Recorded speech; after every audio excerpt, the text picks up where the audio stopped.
everyone. I'm your host, Patty Giarusso, and this is Let's Talk Pets on Society Bites Radio. Today, we welcome to the show Karen LIETZ, and she's a board member for the Dodge County Humane Society located in Wisconsin. And Karen's here today to share a story, which is an amazing story of a dog, a border collie by the name of Octavia, that was lost in Wisconsin for 3 months. And Karen tracked her for exactly 91 days through 7 cities, 2 counties, and eventually was successful in safely catching her on August 2nd of this year. It's an amazing story of survival and a perfect example about never giving up and how the use of proper methods and tools to help a fearful dog when they're lost is so important and can be extremely successful, as was in this case. Now, Karen is a board member for the Dodge County Humane Society in Juneau, Wisconsin. She's been involved in the board since 2011, and the Dodge County Humane Society is a 501c3 not-for-profit organization, and their mission is to promote animal welfare by providing care and shelter to animals in need, by facilitating adoptions and educating the public. They take in surrendered, stray, and rescue transfer dogs and cats and provide vet care and help them find loving adoptive homes. Welcome to the show, Karen. Thank you very much, Patty. Thank you for having me. Yeah, so I'm excited to hear more about Octavia's story. I mean, being lost for that many days and traveling through 7 cities, holy cow. Yeah. So tell us how you got involved with it right from the start. Sure. Well, being involved, like I said, with the Dodge County Humane Society, we get calls often from community members that have lost pets, and they'll call the shelter, just to report it or ask for some advice. On May 5th of this year, we had gotten a call from a family who had a border collie that went missing. And I am in the area where the dog went missing, so I went over and talked with the family to see what advice I could provide them with, or what help we could direct them with. And in talking with them, we had found that Octavia, the dog, had just traveled with her family from California only just a few days earlier, and was staying with this relative in Rubicon, Wisconsin. What we found is that when I'm talking with the family, is that she was just new to the area, was kind of scared with just being kind of everything was new to her. The relative woke up one morning on the 4th of May to find out that she had broken through the front porch glass window and was spotted running in the area, but ultimately was on the run ever since that day. And when we got the call to help, I had gone over, as I mentioned, to talk with the family to see what assistance we could provide. And we did put out a live trap to try to catch her, but kind of quickly learned that she started to keep moving to new areas. So that's how I got involved. I made the commitment to the family then on my own to really help them catch her, because I realized pretty quickly it was not going to be maybe an easy catch to get her. Yeah, and border collies are notorious for, they can travel quite a distance. So it's really interesting that she traveled 7 cities. Now, so what amount of miles was that? 7 cities and 2 counties?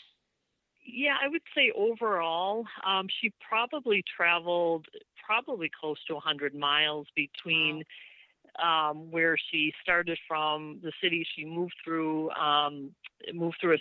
like I said, to a second county, and then moved back up north to the Dodge County again, where she first started from, and just that way back and forth was 20 miles each, so we figure probably about 100 miles or so. Wow. So she circled. So did you say she circled back around to where she started? Is that what you said?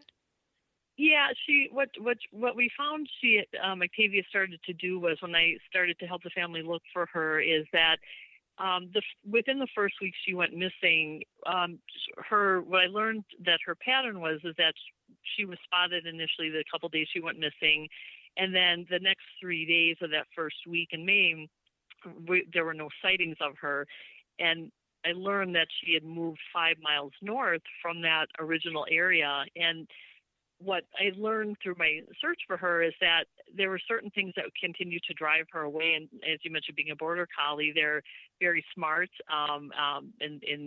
but there were certain things that people were doing unknowingly that kind of kept sending her to a new area. So people would report to me that they had called her or whistled or opened their car door to try to get her, or we had a report of chasing her in ATVs. So every time something like that happened, that actually pushed her to a brand new area. So she started to, when I would start to lose sightings for a couple of days or not having any sightings reported to me, she would turn up in a brand new area. And what I learned is, and I started to work with Lost Dogs of Wisconsin, is that starting to track these sightings was very important. And I did that with a Google map. And so she ultimately, she never came back to Rubicon exactly circling around, but she circled through, or kind of kept heading west through about 5 cities in Dodge County heading west. Actually disappeared for about 2 weeks. I had no sightings, and turned up 20 miles south of there in Jefferson County, which is a whole different area, and then was there for about 3 weeks. And again, we went through a period where there were no sightings again for 2 weeks, and that's when she had moved 20 miles north again to Dodge County in Beaver Dam, where we ultimately trapped her. So she quite a path, quite a travel. Yeah. So every time you had a sighting, how did you handle it? Did we always suggest the signs and the flyers, and working with the Lost Dogs of Wisconsin, I'm sure that's exactly what they suggested. But you probably already had experience being, a member of the Humane Society. And talking about, the people that are doing exactly what we tell them not to, the whistling, chasing, it's interesting to hear this firsthand, that somebody hopefully listening understands the importance of, when you're dealing with a fearful dog, you never do that, because as you just explained, it pushed her out of the area. And thankfully, it's amazing that traveling that far, that she wasn't hit by a car. It really is amazing, because when people start doing those things, Kathy and I always talk about, that could push them into danger and into the path of a car or a railroad, crossing, or anything, where they could be killed. Yes, exactly. Yeah, and working, like you said, Kathy Podolsky, the founder of Lost Dogs of Wisconsin, and working with her, like you said, I learned a lot of valuable information, because I through the shelter, when we had tracked dogs, or we had helped catch lost dogs, we were very fortunate, because we were able to catch them within a few days or so, a lot of times by live trap. And with Octavia, what I learned very quickly from Lost Dogs of Wisconsin was, like you mentioned, the importance of the brochures to pass out to people, the word of mouth, and then the signs that we would put at every intersection. That every time I got a sighting of her, I would put a sign at an intersection where she had been. And we had one of the Lost Dog volunteers and another woman involved with helping me made these signs for me, and we would put just my phone number and don't call or chase, and we had them everywhere. And the signs were the lifeline to really getting her home. And the nice thing I did continue to hear through her 3-month journey is that people would tell me they saw her signs, and they also said, I see you said not to chase her and not to call her, which was very valuable. And like I said, an education for myself and then for the community, because we said it was everyone's instinct is, like you mentioned, to call or chase or to try to go after, and that's exactly what would continue to drive her to a new city every single time. And we were very concerned that she was going to get hit by a car, as you said, like someone chasing her and right into the path of a car. So she's a very lucky dog, very lucky dog. Yeah. It is hard. It's a very hard thing to get people to understand that. So it's good that they did see that and they did, heed those warnings. Hopefully, in most cases, it sounds like. Mhm. Mhm. Because Right. that is one thing. I mean, we had a border collie that was lost here in the Sarasota area, and people did not listen to those instructions, and that poor dog never was found. It just kept getting chased farther and farther away, and it never was found. We can only hope that Mhm. some family found her, and because we never saw another, never, don't know what happened to her, but that's Yeah. why it is so important. Yeah. And Kathy and I talk about this every single month, the importance of the flyers, and letting people know that you cannot chase or call or Mhm. whistle after a pet like that. So you got a good response and great support from all of these different communities. My gosh, you must have been Mhm. like a celebrity with that many cities and counties involved. Holy moly. Um, Yeah. and so it was from the signs that you mentioned that you got the reported sightings, right? Mhm. Yeah. Absolutely. Yeah. So Yeah. how was The it that you ended up? Oh, sorry, go ahead. Oh no, go ahead. I was just going to move on a little bit, but so I want you Sure. to go ahead and say what you were going to say about the sightings and everything, because that's Oh, important. y- sure. I was just going to mention that yeah, the community response to finding Octavia was really phenomenal. That's the one thing I thought was really very touching. How the community members, when they would see my signs, and they would call me and report a sighting.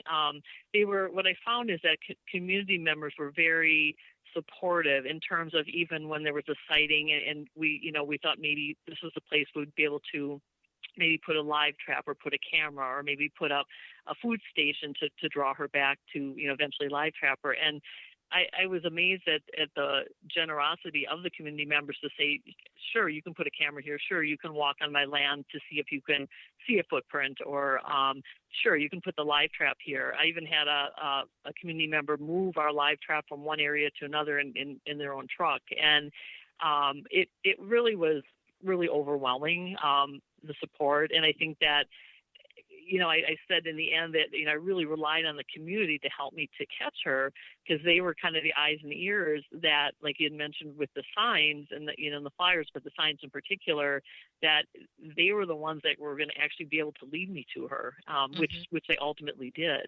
Mhm. So it's I can't thank them enough. We always say it takes a village, and I say in Octavia's case it took villages Yeah, it does. because to get her home. And I said that her every time she would move, her signs and her flyers would move with her. And it's just like you mentioned, just a valuable learning experience, and a lot of educating people, about, like you said, that the survival mode that dogs go into, which I had heard about and you certainly learned firsthand in Octavia's case, and that she won't even come to the owner, because a lot of times people's question was, well, people would first thought she was my dog, but people say, well, why doesn't she come to you, or why doesn't she come to the owner? And then we explained that the survival mode theory is that food, shelter, water is all she's focused on now. And I think people learned from that also. Mhm. So. Yeah.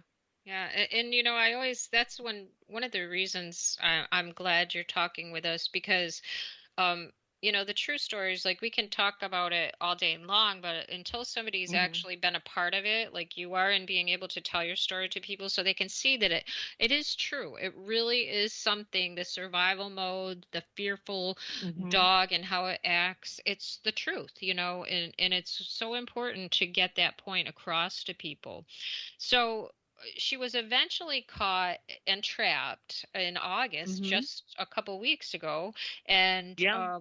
well, not even, yeah, just not Yeah. even a couple A weeks ago. little over a week. Uh, Yeah. yeah, yeah. So how did that come about? Was she in that particular area for a number of days, or what? How did that come about? Yeah.